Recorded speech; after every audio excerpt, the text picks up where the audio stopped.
You guys ready for the message today? Yes. If you guys were not with us last week, you guys can go back, check it out on our awesome app, or go online and check it out. But if you're here today and you think, I haven't checked out last week and I wasn't here, and this is your first time in a church or at Grace Church, you found yourself in a really, really good place. You got some amazing people around you. So thankful that you guys took some sort of invitation to come in, because we know sometimes it can be a little bit scary to come inside a church, but this place is amazing. This is a place to be. It's a place to be. So without further ado, go ahead and grab your Bibles. I want you guys to travel over to Nehemiah. It's in the Old Testament. You can hang out with Psalms, It's a big book. Find that one. And then just rewind it ever so slightly. You'll find Nehemiah. Go to Nehemiah chapter 8. Make your way there, and then I want to set our time up for diving into that particular chapter. So rhythm and light. It's the idea that we're going to be really speaking on for the next few weeks, that we just wanted to make some space in our calendar to speak to our people about really a topic that's on God's heart. And it's this idea that we need to give to other people what it is that God has first given us. So you just got to ask your question, has God given you anything? Has he given you grace? Has he given you life? Has he given you truth? Has he given you breath? Has he woken you up this morning? Has he given you health? Anything that you possess, it says it's a good gift down from heaven. If you've received anything, you are ready and prepared to give that away. But too often we become really, really good consumers, and then we just get and we get and we get and we get. We receive, and then we just keep and we keep and we keep and we keep. And then we just become hoarders, and we not only store up things in our garage, we store up things in our hearts and our souls. And this is dangerous. And until we start to give it out, we can't really see the full cycle of life take root. Come on, somebody. We can't really see the full cycle of grace take root in our lives until we start giving what it is that God has given us. And it actually puts some ownership on it. The things that you give away, you actually really start to see the value of them. And when you hold on to them, you think that they're valuable. When you hold on to things, you think that you can own them. When you hold on to things, you think that you have it, but really it owns you. And it's not until you start giving it away until you see that's what it was made for. That's where it's supposed to be. That's where it's supposed to rest and be still. So we are kind of gathering around this idea. So if you missed last week, we really talked about this idea, Matthew 28. And this is what it says, teaching them to observe all that I have commanded you. And don't worry, because God says, I'm going to be with you. I love this commandment because it comes right attached to the very last words inside of Matthew 28. Jesus says, go to Christians, go to the church, go to you, go to the followers of Jesus and make disciples. Make disciples of all nations. Don't stop and think it's us versus them. Everybody's in on this amazing, glorious plan. Go make disciples. And how you do it is this right here. Teach them to observe everything that I've commanded you. Teach them. Who's them? It's the ones in your city. It's every single people group. It's amazing that you can look across Grace Church and see the ethnicity, but it's also found inside of our city. Go and give. Teach them what I have commanded you. We talked about that last week because that is who we are. We are called to be lights to go out in a very dark world. And so what I want to talk to you today about is about platforms. Platforms. I want to use the idea of platforms to be able to find out where we're supposed to be giving what it is that we have first received from God. What is your platform? What is your platform? Platform is probably not a new word. It's not just one that's found inside Scripture. It's not one just found inside the church. This is all over the place. You are maybe building your platform at work. Maybe you're seeing other people's platforms blow up. No matter what it is, today's day and age, everybody wants a platform. And that's just because God has designed it, because he's already given you a platform. And so when we look at platforms, we look at the idea that that is the very place that you're supposed to be giving what God has first given you. And I want to introduce this topic to you in Nehemiah chapter 8. I remember years ago, it's probably 2, maybe 3 years ago, my wife and I, we were reading a book together, and I would read a little bit, and we would talk about it, and she would read a little bit, and we would talk about it. And I remember vividly, like it was yesterday, we were out in our sunroom and looking over Italy. No, I'm kidding. And we were reading this particular book, and the chapter or the particular book was not about Nehemiah 8, but it just mentioned Nehemiah 8, verse 4, one time, just one time. It just kind of breezed over it, but I just had to stop. And I remember afterwards, I picked up the book, read it over and over and over again. I went to the Word, and I just opened up Nehemiah 8, and I said, I don't know why, I've never seen this before, and it's hitting me in a new way, and I want to give it to you because it's always been one of those convictions and beliefs that I've always really just held close to my heart and operated in that and given it out and shared this with people. But now I want to share it with you so that we can actually be all on the same page. You guys ready for this? All right, so Nehemiah 8, I need to give you some context before we just dive right in. Because Nehemiah you may not be familiar with, and in chapter 8 you may not be familiar with. Nehemiah was a good man. He was a royal dude. He was a cupbearer. He's second to the king. He would drink everything before the king did. He would eat things before the king ate it to make sure he wasn't getting poisoned. But not only that, he was his trusted confidant. So he was living it up. Come on, eating the king's food and being in the king's palace, that was made for Luxuryville. And so that was Nehemiah. Until one day, his brother and some friends, maybe some family members, came back to him and they just asked the question, hey, you guys had a long stint back from Jerusalem. How's the city? And they said, it's not good. It's not good at all, actually. And that moment right there struck Nehemiah. And he says, I got to get out of this palace and I got to go do something. Sometimes the very thing that God's asking you to get involved in is the dirtiest. Sometimes the very thing that God's inviting you to be involved in so that it can change is the most destructive. It's not in good shape. It's not where it should be. Now, you think the invitation that God gives you is excellent. It's a red carpet. It's going to be nice and tidy. Hey, I want you to go this way. But sometimes it's a burden that allows you to get involved. It's a frustration that actually moves you to the point where you just can't take it anymore. Something's got to change. And then you actually do something about it. And that's exactly what happened with Nehemiah. He says, we need to go and to rebuild the city. We need to rebuild the walls. Come on, let's go get involved with this particular city. He had a heart for it. He wept and he cried and he fasted. He didn't eat for days. And then so he did. He went out there and started to repair the walls and get involved in the city and gather some other people up. And then all of a sudden he was looking around. The systems were going well and the building and the city and everything else was actually being rebuilt. But then all of a sudden you just start looking and you see division inside the family. How many of you know that'll mess things up quickly? And then not only that, there was opposition outside the walls. There was other people groups kind of come in and trying to kill and stop the things that they were trying to do. Hey, we don't want you to build the walls. We don't want you to have that kind of marriage. We don't want you to have that kind of work. We don't want you to have that kind of faith. So we're going to go destroy it. How many of you know that there's an enemy outside there too? Come on, somebody. Nehemiah's story is not just set in stone in history. It is your story. So he's opposition from outside the walls, division inside the walls. Come on, this guy can't get a break. Anybody ever feel like that? I just want to go home to get some peace. Peace isn't at home.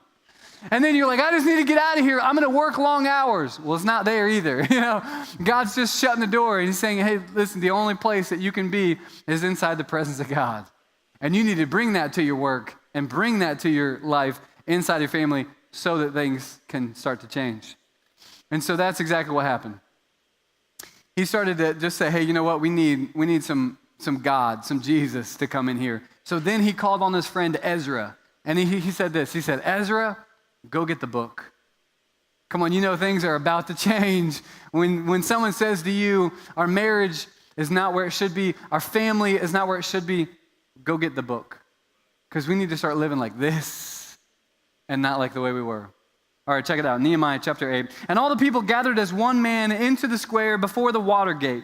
And they told Ezra the scribe, I want you to read this with me. They told Ezra the scribe, bring the book. Come on, say it with me. Bring the book. Whatever the issue is in your life, you just got to say, bring the book. Come on, whatever it is in your work, bring the book. And it doesn't need to be the physical binding that you bring in. You just tuck this sucker away down in your soul and you just let it go out when you have conversations and you love and you serve on people. Bring the book. That's it. That's my message. See you guys. It could be. I mean, it could be. But anyway, so Ezra the priest brought the law before the assembly, both men and women, and all who stood there understand, and they heard. The first day of the 7th month it was. Verse number 3, he read it facing the square before the water gate early in the morning until midday. Now that's a good message. Early in the morning until midday. Early in the morning until midday. You think I preach long. Early in the morning until midday. I'm glad you guys didn't laugh at that. That is just so encouraging. That is in the presence of men and women, those who could understand. The ears of all the people were attentive to the book of the law. How many of you know that you can hear something and there's a difference between actually understanding it? Let our ears be attentive to what God's saying. The ears of the people were attentive. They were attentive. Now, this is the verse right here. This is the verse that a few years ago just hit me. Verse 4. And then it says, Ezra the scribe, the one that Nehemiah went and got, Ezra the scribe stood on the wooden platform that they had made for this purpose. He stood on the wooden platform. Come on, do you just feel the purpose in that? He stood on the wooden platform that was made for this purpose. Now, if you're taking notes, I want you to write this idea down that I got inside of Nehemiah 8, but also resolves inside of your life. The platform is made for you, but you were made for the platform. Come on, somebody. The platform God has literally built up and made just for you. The position that you hold at work is made just for you. It's been waiting, just like Esther, for such a time as this. God's timing is perfect. People have held that position in the past. People may hold that position in the future, but right now, you hold it, and there's a purpose for that. God spoke it into creation way before anything else was going to be, and he says, this role, this position description, that spot on the team, that place right here, that is made for you. But not only that, separate from that, God is making you. He is building you up. Come on, somebody. You know that everything has to do with your past really gives you a good light to know what you're involved in for the future. God is making you. He is piecing you together. All the bad he can turn into good. All the mourning into dancing. All the dead areas of your life, he can bring life back again. Come on. All the dry bones he can breathe into again. He is making you. He is making you. But look at this. You are made for the platform, but the platform was made for you. Come on, you got to understand that this idea is the very nature of God. He has set you up. He has set you up. But the enemy may have his way in there too. Some of your greatest attacks are going to happen at work. Some of the greatest division may happen inside the home because that's where the greatest grace and blessing and favor wants to come, and the enemy knows it. Are you discouraged when you go to work? That's because it's your calling, and you're missing it. Every single day you go just to pick up a paycheck. That's because whenever you go home and you just want to find some peace, you just got to ask the question, how much investment of peace have you actually given that family to reap the peace that you so want? Because sometimes the greatest division and the heartache and the burden and the weights and the shambles is just because God wants you to get involved. He wants you to get involved, like Nehemiah did. He wants to break your heart. Because the condition of your family, the condition of your marriage, the condition of your work environment is not the way it's supposed to be. And how is he going to get you involved if he doesn't break your heart like his heart breaks? That's not the way it's supposed to be. I don't want you speaking death over people. I don't want you going in there feeling like there's no peace. I don't want you going to work like there's no purpose, because there is. That's why I've made you. I've made you for the platform, and the platform was made for you. And when those two come together and we realize, I have been made new, and this thing was made for me, then you start walking in that. Start serving people.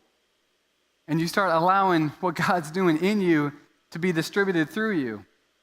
God, you have given me so much. And this platform that you made for me, I'm going to use it to tell stories about you and teach other people about you. Now, here's what I'm not saying. I'm not saying that you should get a soapbox at your work and go preach. Please don't. for the love of everybody? Don't. We don't even do that on Sunday. We don't preach. It's not a you and us. Come on, somebody. It's we. It's never a separation. It's all I want is to share with you as our family what God's doing in my life personally. And this is it. It's never a distant topic. It's never you guys are messed up. You need to do this, this, and this. All right, see you later. It comes with love because I know God's given me a little bit of love that I just don't deserve. And I want to give that to you. And so we need to learn relationally what that platform really looks like so that we can distribute appropriately. And when we walk through that together, there's a natural conversation that happens with the relationships. That's what your platform is made for. If you're trying to figure out what your platform is, it's your job. It's your role at home. If you're a father, that's part of your platform. If you're a mother, that's part of your platform. If you're a son or a daughter, that's part of your platform. If you have a particular role at work, that role right there is so unique, and it's uniquely made for you.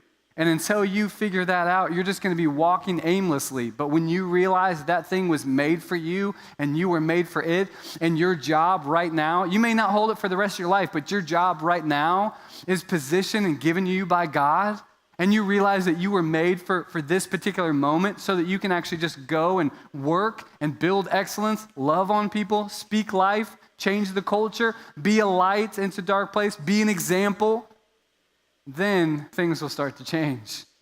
You'll start to see, and you can actually start to receive what it is that you've been pouring back in. It's the old adage, be the change that you want to see. And that's easily said because we can look at our city, we can look in our nation and say, gosh, something needs to shift. Something needs to change. Come on, let's all be on the same page and just realize we are all about some change, right? We're good with change. Yes, we want change. Yes, we need it. But when was the last time you actually got involved in change? That's difficult. From a distance, we want it. Our work environment, needs to change. My boss needs to change, My marriage needs to change. Family needs to, my schedule needs to change. All that. We just know on the forefront, the horizon of our life, if we were just to project it in front of us, yes, some things need to change. But God is saying, because I've put the Spirit of God inside of you, I have never given you a spirit of timidity. I want you to get involved. I want you to take the step that everybody else is waiting on. Because that's what Christianity really looks like. We talk about Christianity like it's a passive, humble, meek lifestyle. It's not. Being humble and meek is actually going about doing the things that you're called to do and not sitting on the sidelines. I connotate Christianity and leadership to be one and the same. Because if you're a Christian, you're supposed to change your environment and allow God to change you.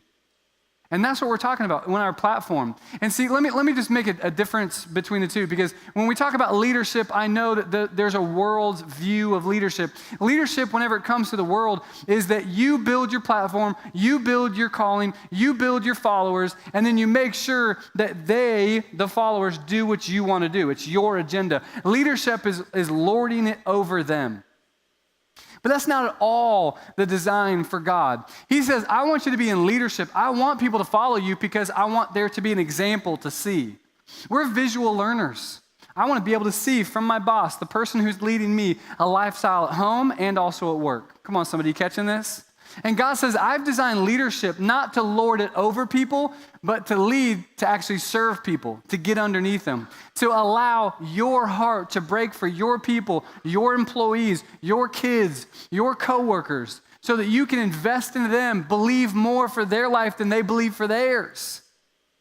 And then all of a sudden you start lifting them up and building them, speaking life and giving them direction and giving them hope and giving them purpose. Then what's going to happen is they live up to the words that you're speaking to them. And then you can see people start to awaken, come alive, to actually do what they're called to do. And that's what Nehemiah says. Listen, there's a platform that you were made for, and that platform was made just for you.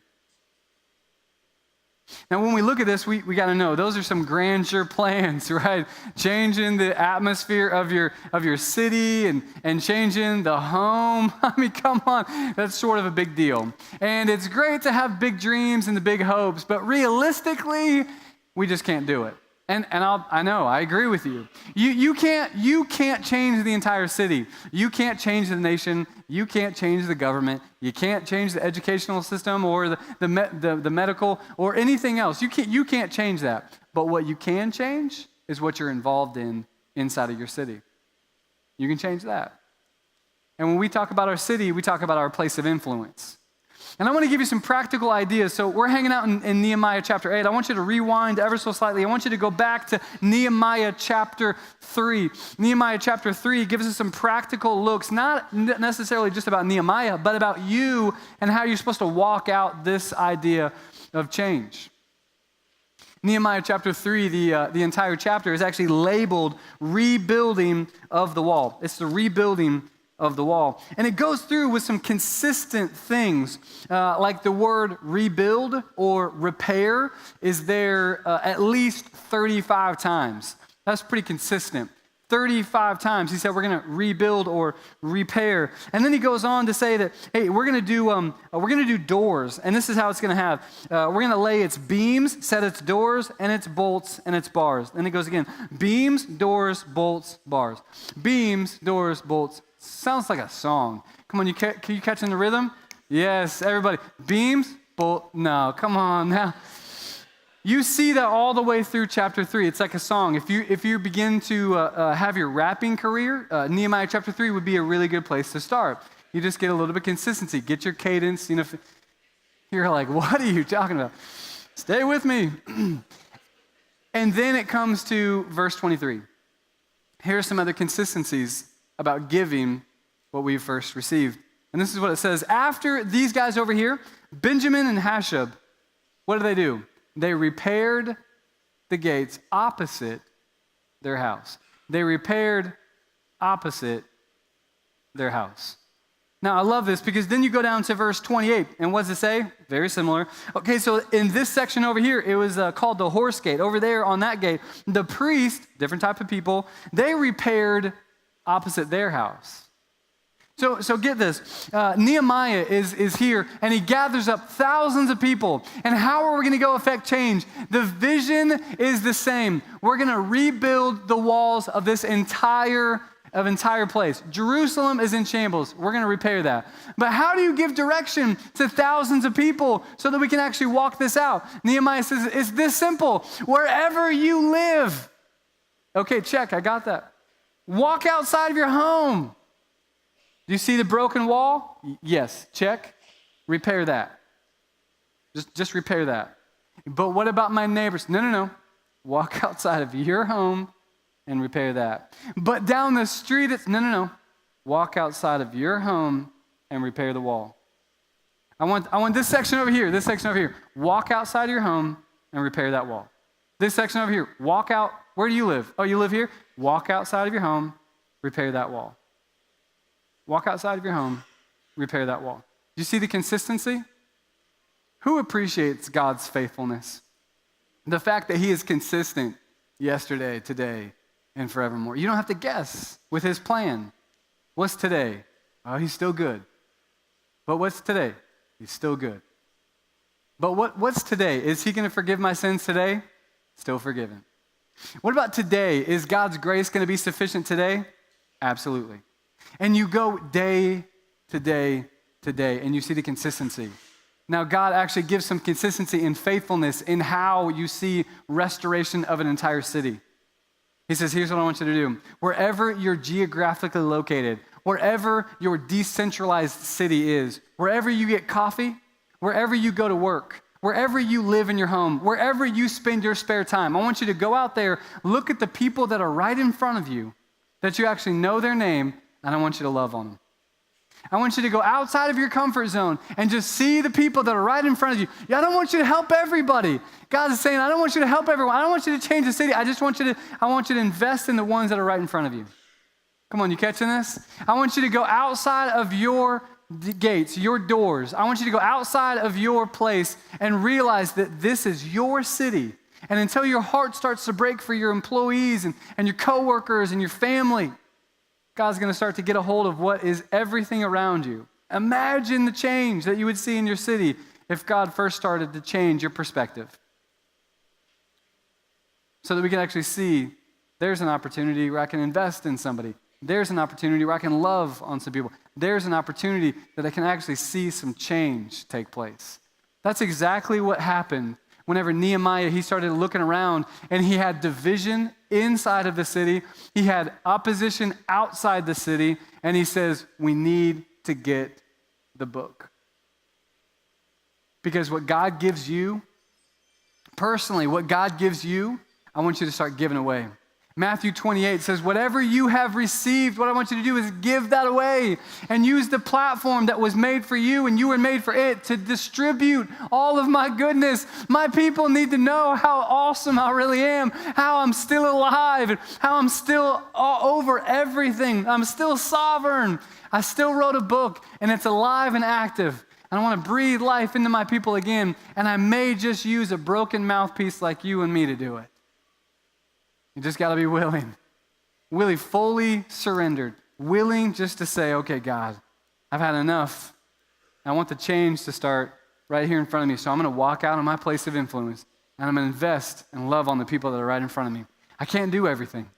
You can't change the entire city, but you can make a difference inside of your place of influence. In Jesus' name. Let's go. Why are you still sitting here? No, I'm kidding. So, you know what's fun is whenever we get to work together, we have some collaboration. And a few months ago, our staff got together with our creative team and shared this particular idea. It was weighing on God's heart. Really, we just need to get into this. So let's spread a few weeks out just to wrap ourselves around this Matthew 28:20 idea. How can we teach our people just all as a gathering and really just go out and give what we have first been given? So we gave this idea to our creative team, and they came up with a short story, a film. You guys like films? You guys like short films, short stories? So they came up with a short story. It's a 4-part story that every week that you come, there's going to be another piece of the story that's going to be added. Isn't that awesome? And so now you've never seen this before. So you saw maybe part 1 last week, and now you're going to see the added to part 2. But what I want you to watch is the main character, how he starts to realize the activity of God in his life, and then he starts seeing opportunities to give it away in his own life. And he's using this platform at home and at work. You guys ready to check out this video? All right, watch this.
Come on. Isn't that amazing?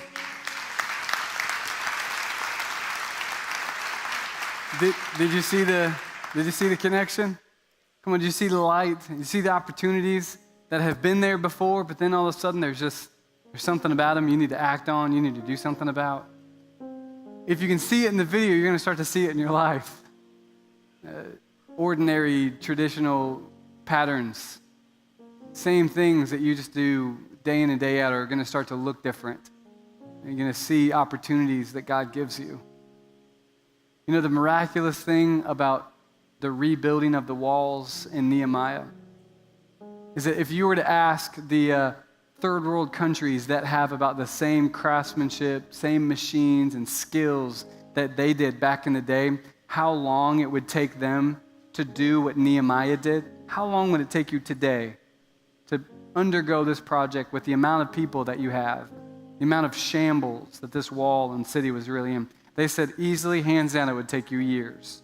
It would take you years. But if you've ever read the account of Nehemiah, it says that they accomplished everything that they set out to do in 52 days. 52 days.